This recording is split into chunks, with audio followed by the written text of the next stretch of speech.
You are with Cape Talk. Views and News with Clarence Ford.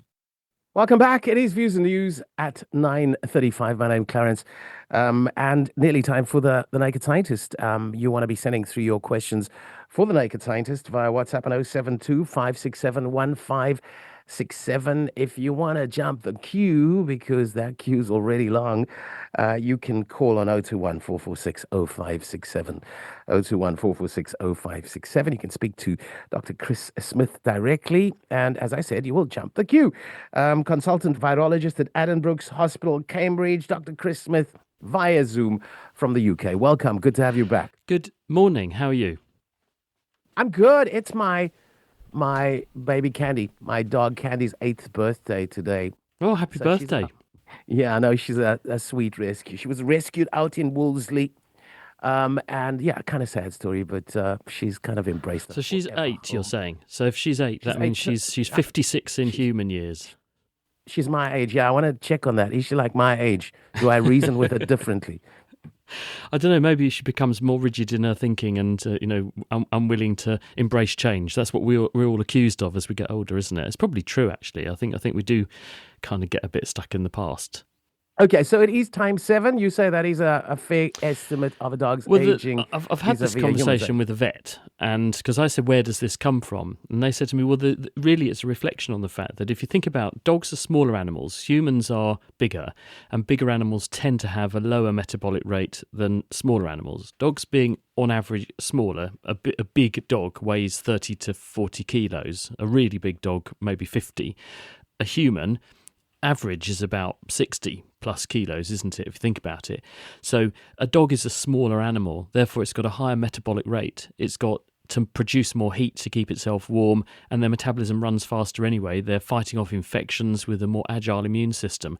All of this, it's a bit like running your car at a higher rev count. You're running closer to the red line all the time. You're more likely to burn something out. So dogs are aging faster as a product of a faster metabolism. So everything claps out that bit faster.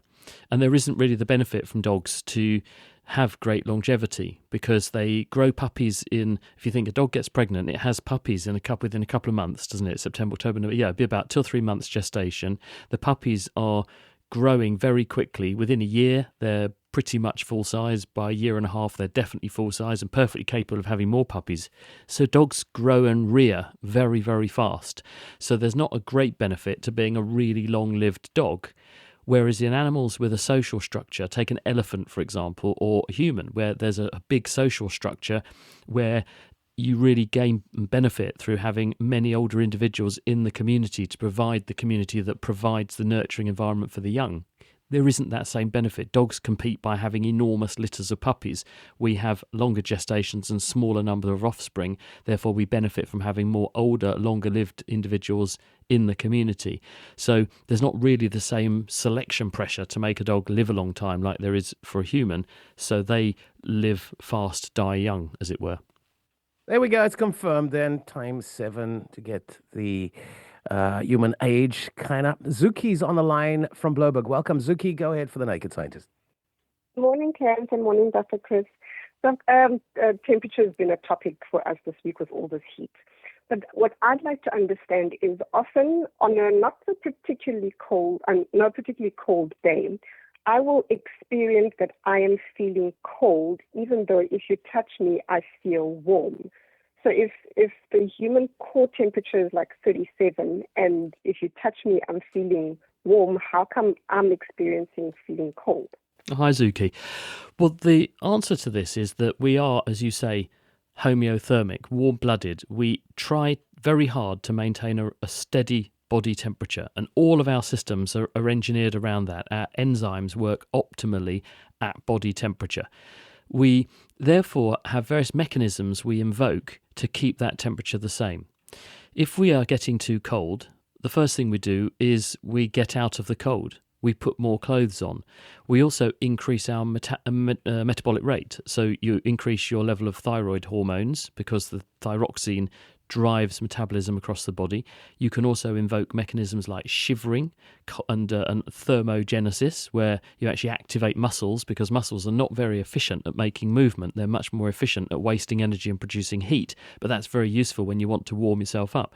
When we've got the opposite problem, which is we're too hot, you do various things to cool down. You move out of the sun, you drink cold drinks, you shed layers, you divert blood flow from the core of your body to your skin surface and radiate more heat out into the environment to get rid of the heat. If you're an elephant, you flap your ears with lots of blood vessels running through the backs of them to radiate heat into the environment. We do the opposite when we're too cold.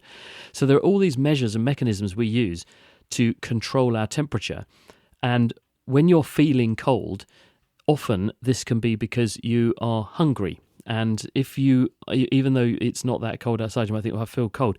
You might have been inactive and not eaten enough, and your body is responding by turning down your metabolism.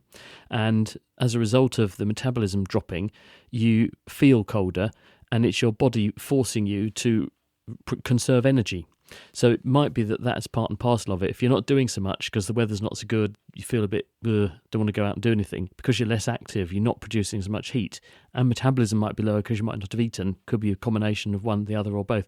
This will lead you to subjective feelings of being colder. But if you measure your core temperature, you're right. Your body's working very hard to keep it roughly the right level. And then we got Anne on the line from Thornton. Anne, go ahead for the Naked Scientist. Good morning, and thank you for taking my call. Good morning, Dr. Smith.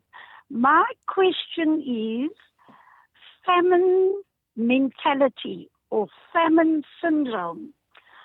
Can you explain? I've come across many incidences where people who've probably been disadvantaged to not having enough food, experience poverty, is now in their adult life. But they continue, when they get to events, they stuff themselves, even though they have the means to buy and eat as much as they want. But when they get to these events, when they are faced with lots of food, they just pack in and eat and eat. And I'm trying to understand that. Do you think you can explain? Is there an explanation for that? Well, it's and human nature. And this is the reason that half the planet is now way overweight, and the problem is growing, and it's growing very rapidly. And part of the reason it's growing so rapidly is because we are being seduced by very tasty, very energy-dense foods, which are readily available on tap. And unfortunately, our evolutionary origins are not one of plenty, they're one of famine, as you say. We evolved not knowing when our next meal or where our next meal was coming from. And as a result, we evolved mechanisms to make us extremely eager to pack in as many calories from high-calorie foods as we can when we get the opportunity in order to save up for a rainy day. The problem is that in the modern era, there are no rainy days. So all these tempting foods are placed in front of us, and our behaviour, the way our brains are wired up, for the majority of us, is to say, well, I like that and I'm going to have it. And so people will tend to go mad because their genes, the way their brains are wired up, are dictating this is to be something in the bank for tomorrow, because it might rain tomorrow, there might be bad weather, might be cold, you might not get any food. Unfortunately, that isn't the case anymore. And the foods that we're also being tempted by, we dub them ultra-processed foods. These are engineered snacks which are designed to be extremely palatable. So they have the Moorish factor. They're also often very energy dense, so they've got often lots of sugars in them, or simple carbohydrates, which when you eat them are very easy to digest and liberate the energy from. And because they're in bite-sized chunks, and most of the processing has been done so your teeth don't have much work to do, you can easily shovel enormous numbers of calories down your throat. Now, a really good example of this is just take apple juice. If you look at how many apples it takes to make a carton of apple juice, it might be 10 big apples to press the juice out to make the apple juice with all the sugars in it. If I gave you 10 apples and said, eat that lot, it would take you ages to churn your way through 10 apples. But you could down the carton of apple juice in a minute, probably 2 minutes. All the same energy, none of the effort in a fraction of the time. And then you want to do it again. And that's the problem, that we're all being seduced into massively overeating by the ready availability, the palatability, and the ease of intake of all these foods. And it's translating into a big effect on everyone around the world's waistline. The Naked Scientist with us, consultant virologist at Addenbrooke's Hospital in Cambridge, Dr.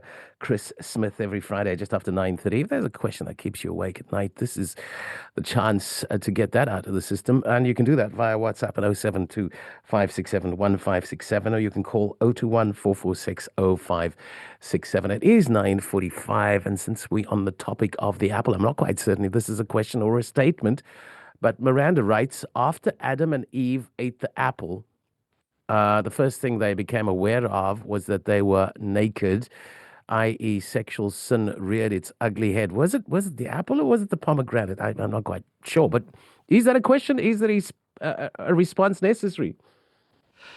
Well, it was an apple that they were offered, and I think it's a metaphorical apple, isn't it? Saying you eat from the tree of knowledge, and that was the fruit of the tree of knowledge, and this then gave them awareness of their place in the world and and how they relate to it and to God and to each other.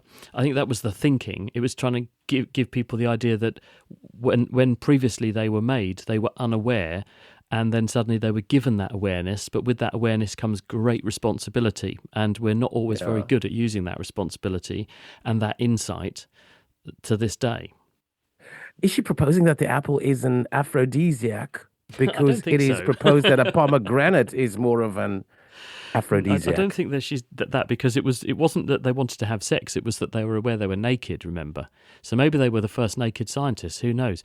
But I'm not aware that apples have particularly kind of pro-sex type chemicals in them. They actually have cyanide in the pips. They've got a chemical called amygdalin in apple pips, and I think if you ate enough apple pips, you could poison yourself with cyanide poisoning because of the amygdalin in there. But you'd have to eat far more apples than it would actually be possible to eat. You'd die for other reasons before the cyanide got you, I think. But you could theoretically do that. But I don't believe they push up your libido in any way.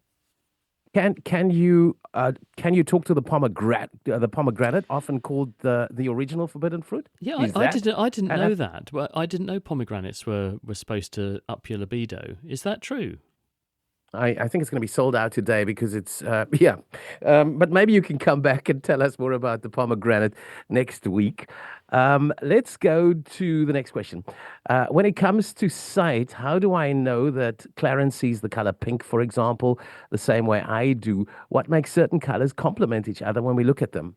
Well, we don't know that your blue and my blue, your pink, my pink. We don't know that they're the same.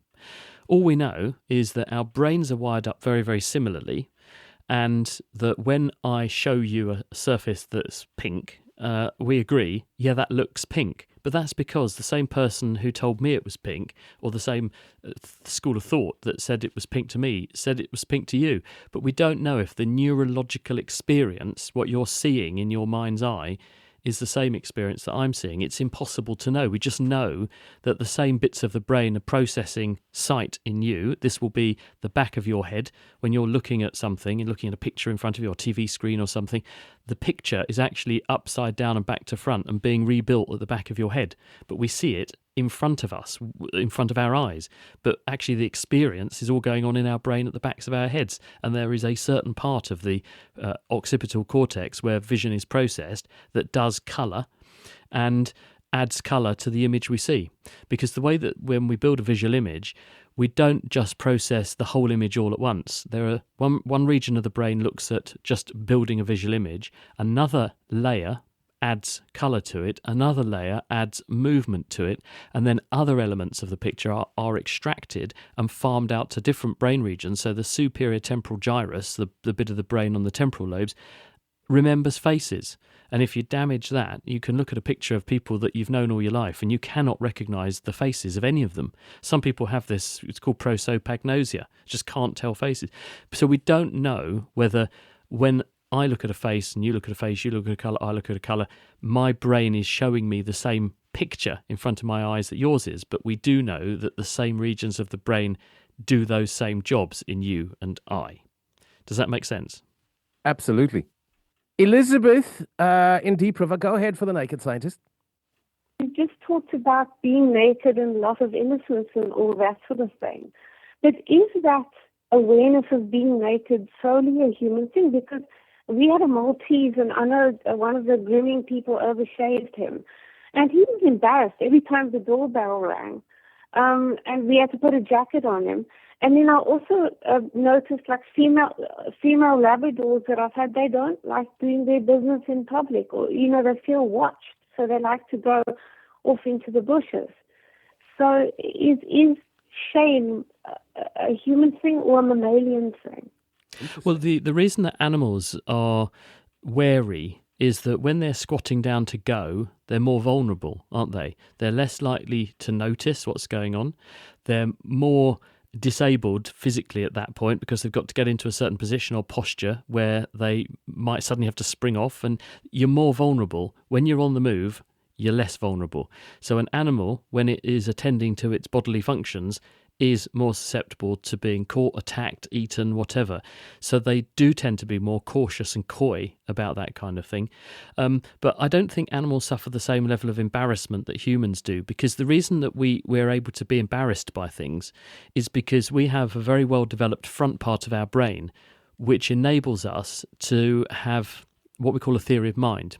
It enables you to put yourself into the shoes of another, and you see yourself from their perspective, and this enables us to make those sorts of mental calculations. If I say this, she will think the following of me, therefore I should do this. And this is all happening automatically. It's how we are socially engaging with each other, and we do the right thing and sometimes do the wrong thing. It's when we get that judgment wrong. We're putting ourselves into other people's shoes in order to think about how our behaviour will impact them.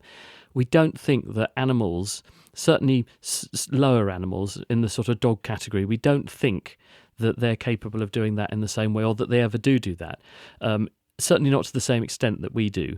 And therefore, embarrassment is probably not so much about being socially aware, it's about being cautious of what the consequences might be if you put yourself in a vulnerable situation, like having to squat down to go to the loo. Let's go to Barris in Bloberg. Welcome, Barris. Good morning. I'm just curious to know, with all this oil classes, how come that area has so much oil? I understand in the sea, but why if it's all desert, or was it previously a huge forest? Hi, Barris. Oil comes from oceans. Forests gave us coal. So the Middle East, what they've got there is the right geology to have trapped oil and gas underground from what was previously going to be a shallow sea. So the way in which oil forms is that you have microorganisms, marine organisms, algae, other things that fall to the seafloor, and they fall into layers and layers of sediment, and then the geology moves the seafloor in such a way that they then get trapped and closed in by various geological features that make an impervious layer above. Because this material is deep in the earth and there's more stuff coming in from above pushing it down, you get a combination of high pressure and also the right temperature. It can't be too hot and it can't be too cold. It's got to be Goldilocks, just right. And this cooks up and stews up all of the oils and other chemicals that were in the bodies of the marine creatures. And eventually, over millions of years, this turns into oil. Now, this can happen in a range of places, but if the geology above is not just right to trap the material, it will all slowly escape back out into the environment. And the Middle East is this perfect combination of they had a lot of the right environment to start with so that the raw material to make the oil was there. It then got deposited, the right temperature and the right pressure over the right length of time to make oil, and then the right geology to cap it all off and keep it there in the ground for millions of years so that we can then tap into it to get it out as we are today. And then we have a question from Roy. If a stream of photons head towards two small apertures, how do they choose whether to go left or right, or do they simply split and rejoin on the other side? Is the above behavior the same with all matter? The answer is that they go through both slits, and one photon can be in two places at once. And this is very, very confusing, but you can prove it. Now, if the photon is coming towards this slit, and the way to think about this, imagine a card like a comb, and a comb's got teeth. Imagine a comb with just two gaps. So it's two or three massive teeth. So you've got two gaps. If you shine light at that, you can prove that the light is going through both of the slits because you get a pattern behind the slits of rings. If you turn the light down so that one photon, one packet of light comes at a time, then you still get a pattern of rings over time, which shows that the photon is going through both slits at the same time, which you might say, well, that's impossible. Let's measure it. If you put a measuring device behind these slits to see which slit the photon is going through and how it's going through both, then the pattern goes away and all you get is a photon going through one slit or the other slit. And this is quantum mechanics. It's the weird world of quantum mechanics. It's what Niels Bohr said. If you're not confused by this, you didn't understand it. This is about the fact that an object can be not in one place or another unless you measure it. There is a probability it's in a range of places. And so because it has that probability, it can exist in all places all at once. It's just more likely to be in some places than others. Therefore, when the photon comes to the slit, it's going through one and the other one at the same time and building this pattern behind. And this is the weirdness that's quantum mechanics. You can actually have things going through solid walls because there's a probability they're going to be on the other side of that wall sometimes, but not very often. Graziella says or asks, why do our taste buds get affected when we have a fever? Example, coffee that I love tastes awful when I have a temperature. The reason is that most of what we call taste is actually smell. At the top of your nose is a layer or a sheet called the olfactory epithelium, and there are receptors there. These are chemical docking stations that are effectively sensors for the chemicals that are the flavorants in foods and drinks and in the air around us. And when you have those flavorants either in your mouth or coming up your nose when you sniff something like a bunch of flowers, when they hit the receptors, different molecules bind to different receptors, and the constellation, the unique combination of receptors that are bound to, activates nerve impulses in that constellation of receptors, which are then passed into the brain via the first cranial nerve, your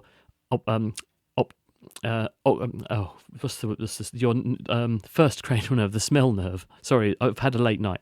And this then tells the brain this combination of smells is present, and it then recruits the memory of what that smell is. But if you damage the receptors, then that signal can't be passed into the brain. And when we have usually colds and coughs, things that are respiratory infections, and COVID was a classic example of this, when the virus gets into the olfactory epithelium, it damages the cells that do those detections and temporarily disables them. And as a result, you are effectively blinded to the smells that normally you would be able to pick up. Luckily, these cells are very rapidly regenerated. So once the viral onslaught is over, the virus has been eliminated by the immune system, the receptor cells regenerate themselves, and then your sense of smell and taste returns. And part of it is also that when we have a respiratory infection, it also clogs up your airways. So your nose tissues become swollen, airflow is reduced. And if there's less airflow over the olfactory epithelium, you can't detect all the smells as well or as efficiently as you did before. So it's a combination of loss of the receptors and loss of the ability to pass the air over those receptors, so you get a diminished sense of smell, which we interpret as taste, because we put the thing in our mouth and we get the smell experience, and the brain confuses the two and says, that's what it tastes like. But actually, what we're calling taste is principally a smell. Dr. Chris Smith, our Naked Scientist, every Friday. Thank you, Chris. It's appreciated, and looking forward to next week already.